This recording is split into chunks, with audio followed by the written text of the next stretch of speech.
Guys, and welcome to the fish room. I'm Rachel O'Leary, and today we're going to have a mishmash of things. I'm going to show you a new indoor pond project that I've started. I'm going to give you an update on my summer tubs and also my carnivorous bog garden.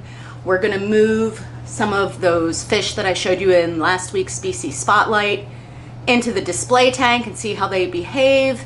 And we might also build an aquarium stand. It has been, gosh, I don't know the last time that I had a manufactured aquarium stand. As if you're new here, all of the racks down in my fish room were built for my fish room and they're made out of steel. But I was really inspired by this little indoor pond project I did, and I wanted to set up a second one, so I reached out to Fluval and they were willing to send me one of their lines of aquascaping tanks. So we're gonna see how it is. It's not sponsored, but they were free, so we might get into building that too. But let's first get started with me showing you the indoor pond project that I started. I did not film much of it. If I'm being honest, I have a lot more bad days than good days with my migraines. So sometimes I have to prioritize getting things done over setting up shots. But I'll tell you more about it as we look at it. So let's go take a look. So this is the Ultim Nature system that was set up for me years and years ago with the Penjang, which is currently that rock sitting underneath there. And that whole project, while it was extremely beautiful, just had a series of events that made it untenable for me to keep it going. There were mold issues, livestock were dying, the pumps were leaking. Like, I'm going to repurpose that rock somewhere. I'm not entirely sure where yet, but I think it's in my best interest to move on to different things with this particular setup.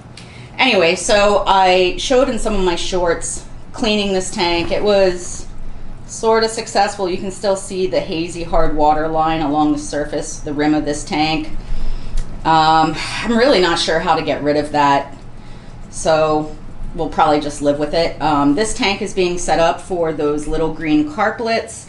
I have just absolutely fallen in love with them. They come from areas where there's a lot of marginal and emergent growth and shallow streams, so I wanted to set this one up to sort of mimic that environment. So we have dwarf papyrus is the really tall plant up there.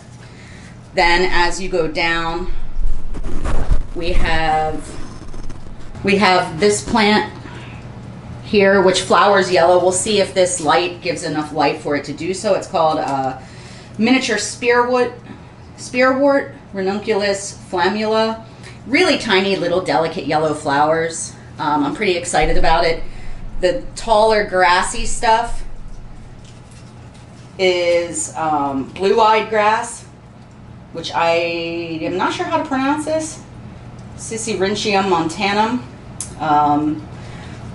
It's a really cool grass. Again, that might also get little purple flowers. Then we have underwater lemon bacopa carolina. And we'll see how that does. Normally I would plant that outside, like at the surface, but because we're going in an aquarium here, I'm trying it underwater. It does say it can be submerged. I know bacopas are really common in the aquarium hobby. That being said, these have been planted for about 3 weeks. You can see that they're looking a little weird. A lot of times when you take emergent plants and put them underwater, they go through a pretty significant change underwater. So we'll see what that looks like over time. The tank is being filtered with a Sichet filter for up to 50 gallons, which is way overkill for this little tank, but there's also a lot of stuff blocking the discharge of the filter, so I wanted to sort of over filter it so that I would still have some water movement on the surface.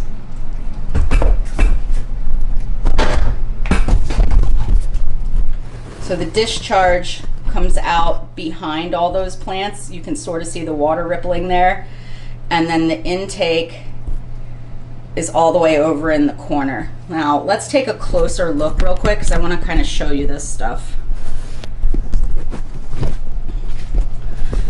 So since all of these plants are plants that don't grow underwater so much, I did get some light diffuser and make a little shelf that I zip tied together. I just cut it with wire cutter, spray painted it brown with Krylon Fusion, and then place it in the tank. And that way I can elevate all these marginal plants so that they can do a little bit better. Then I put fluval stratum as my substrate. No particular reason, just because they were willing to supply it for me. And I think I'm going to be adding some floaters in here. Maybe when we go out to check on the tubs, I'll grab some, or I might just wait and see how the filter is doing with this. Oh, one other thing I wanted to mention. So I put the filter inlet inside a plant pot that has holes all over it. Will this keep the fish out? No. Will it make my brain feel a little bit better until I come up with a better solution? Yeah.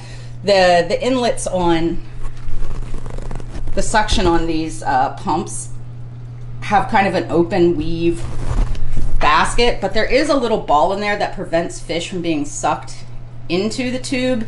So I think it'll be okay, and I honestly think with the way I have the current directed in this tank, the fish are not going to be hanging out in those back sections anyway. They're going to want to come to the front, which is why I've left it open like that.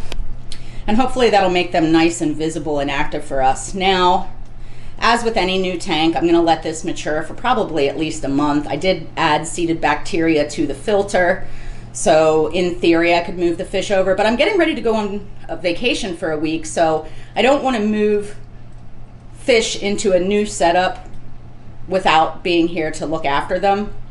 I'm not as concerned about moving fish into the 75 simply because this tank has been running nonstop for 15 years. I don't know, like the aquarium, not this manifestation of it. So this is so well cycled that I don't really have to worry about adding fish to that. Plus the plant mass in there is established and growing like crazy.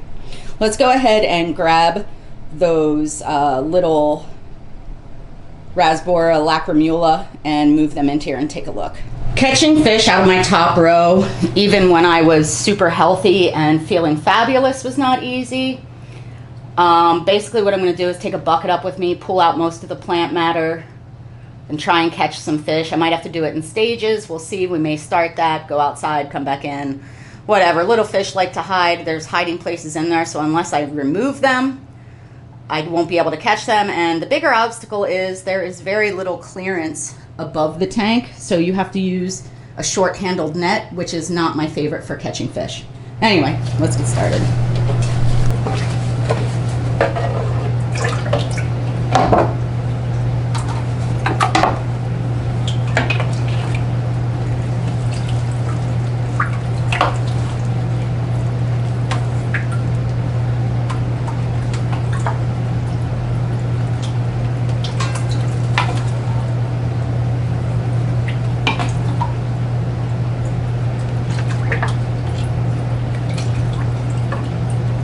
Notice there are other fish still up in that aquarium. I do have more rosy loaches that I'm growing out to add into this aquarium eventually. They're just a little bit small at this point, as well as some honey gourami, and we'll be revisiting both of those species and updated species spotlights in the future as well.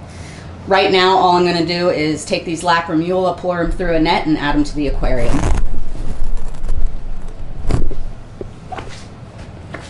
And the reason I make sure I get rid of the water is that quarantine tank up there is a little prone to cyanobacteria. So I'm going to do my best to just keep everything separate.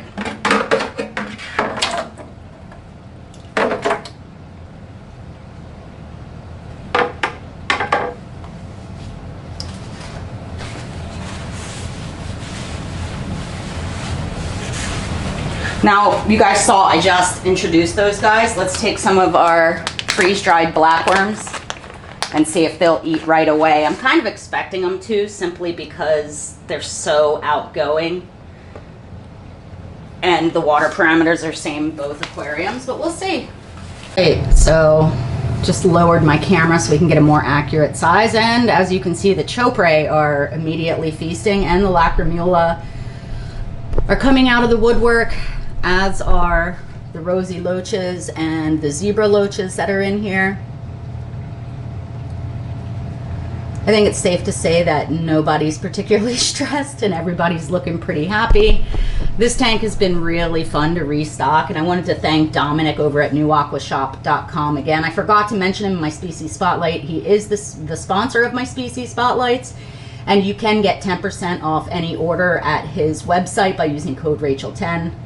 I've been really impressed with the quality of his fish, his packaging, his communication, and really just the availability of species he has. It's been really, really fun for me to sort of slowly restock this tank, and I'm really looking forward to stocking new tanks. If you guys have a particular region or style of aquarium you'd like to see me do, let me know, because I have a lot of empty tanks here and I'm not going to fill them all, but I'd like to have for it to have impact for you guys when I do. I think doing these indoor pond ones is going to be a fun challenge for me, but I want to know what you guys want. Anyway, as you can see, these fish are doing amazingly well. This tank is really fun, and I think once I add in the honey gouramis and the extra rosies, it's basically done, which means I need to start thinking about what I'm stocking next. So if there are fish that you'd like to see, or invertebrates that you'd like to see species spotlights on, let me know. I've kind of departed a bit from the shrimp hobby, but I am interested in investigating a lot of the new snails that have come into the hobby, and I can't do crayfish because they're illegal here. So keep that in mind. Anyway, as you can see, this aquarium is active on all levels. It is doing awesome. Super stoked with it. Can't thank Dominic enough. Anyway, let's head outside and check on the tubs. I have a few things I want to talk to you out there, but oh wait, real quick. As I mentioned, I'm getting ready to go on vacation, and I don't do anything special unless I'm going to be gone for more than 2 weeks. I just feed normally, do a water change usually a day or two before I'm going to leave, and then just don't have them fed at all. It's more dangerous for someone who's helping to overfeed our aquariums than it is for fish to go without food, especially in an aquarium like this that has such dense planting and surfaces for the fish to pick at. If you were to have someone coming into your house, I would encourage you to pre-portion and label the food by each tank so that they can just dump in what you want the fish actually to have. There are automatic feeders. I've never had good luck, probably because at one point I had 150 aquariums down here, and humidity can mess with those, and when you have 150 aquariums, the food gets clumpy and then they just don't work properly. It's a me issue, not a aquarium feeder issue. Anyway, let's head outside and take a look at the tubs. Quick bonus on my plant rack, which is pretty plant light at the moment because most of them moved outside, is this little wabi kusa I made, the vessel, which is the concrete urn it's in, and the substrate balls in it. They're made by Studio Aquatica, our friend Jack McCarley. I just wanted a little something up here. I think it's pretty neat. It's got mini bamboo that our friend Aquascape and Rhino sent me, and then some mini horsetail that I bought from a local dude, and some mosses and ferns and buces, whatever. I'm gonna try and film this real quick before my super loud air conditioner kicks on. This is the bathtub bog. I am incredibly impressed at how well it's done. This is the first year of growth for this. We'll get some close-ups. Look at the color on these pictures. Just outstanding.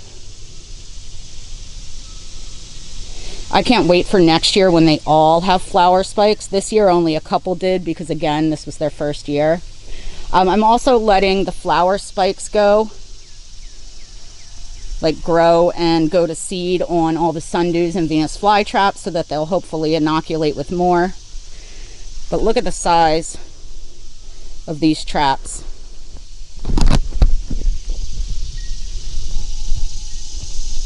They're huge. This purpurea, this beet red. But yeah, so just to refresh your memory, I put a standpipe into the bathtub drain and then put a layer of lava rock and then filled it with my coconut coir sand mixture, and then topped it with both live and long fiber dead sphagnum, and then just planted it up. And I gotta say, 10 out of 10 experience so far. Let's take a look at the tubs. You might be saying, Rachel, what's with the beach umbrella? We have had the weirdest weather this year that I remember in this area, and I've lived here for 20 years now. It started out really mild, then it was unseasonably cold, so I was able to start plants, but they weren't growing fast because it was really chilly overnight and I couldn't move fish out till late. We've also had extreme amounts of rain. We're over 4 inches over our monthly average just this month, and it's been raining almost every day this year. But even worse was, in between the rain, we were having periods of extreme and profound heat for the area. The real feel was like 116 degrees Fahrenheit, which was just a nightmare. I was floating frozen water bottles. I put up that umbrella to shade that top one. And I was also doing cool water changes, but unfortunately I did lose some fish in the bottom tub. There was nothing I could do as I was trying to catch them to move them out. They were just dying. Luckily, the white clouds on the top are doing just fine. And I'm not even sure if in the bottom tub, if all the chopre died or not. I only found 3, but I only moved out 6. So I have low hopes for that one. That being said, I'm not seeing any mosquito larva development. So it's possible there's still fish in there and we may get some fry. But the plants, holy cow, they look amazing. Super amazing. And I'm really stoked with filtration in the waterfall box that I got from Pop Soap. And I wanted to mention to you guys, if you're not following me on Instagram, I wish that you would, because this company is going to be doing some giveaways in conjunction with me. And all you have to do is post a picture of your summer tubs and you're entered to win a free little solar pump. Now, I haven't tried them, but I plan to next year because it looks like their panels are nice and burly and people really seem to be liking them. And I am so hugely impressed with the waterfall box and the filters I got that I would try more of their products. Anyway, as you can see, things have filled in beautifully. We'll be updating this frequently on Instagram, at least once a week. So again, if you want to know more about it, make sure you're following me there. Project I'm not going to show really on the channel. This is the hoop house I put in this year, and that's a water collection system. That's my veggie garden. I've been doing a lot of food preservation. I'm not sure if any of y'all would be interested in that kind of content or not. At this moment, I'm dehydrating zucchini chips as well as tomatoes and making homemade beef jerky in preparation for my camping trip. So if that's the kind of thing that you guys would be interested in, let me know down below. I may or may not try and film inspo shots from the paddle and camping trip. Well guys, I had high hopes for getting a lot done today, but the reality of post-concussion syndrome with a migraine disorder is that sometimes you get 30 minutes in a day where you can get stuff done, and that's going to be my day-to-day. So stay tuned. We're going to start building that new stand and set up that other indoor mini pond in the next few weeks. Hopefully sooner than that. Just got to do what you can do when you can do it and do the best job that you can when you're doing it. So I'd rather wait to when I can focus better to start working on something like that. But I hope you've enjoyed all these updates. I've got lots more stuff planned for you guys. I'm going to be going on the road a little bit, visiting some folks, which is not something I've historically done much of, so I'm pretty excited about that. Anyway, stay tuned. Stay tuned. Hope you're subscribed. Hope you're following me on Instagram so you can follow that stuff. And I'll see you in the next one.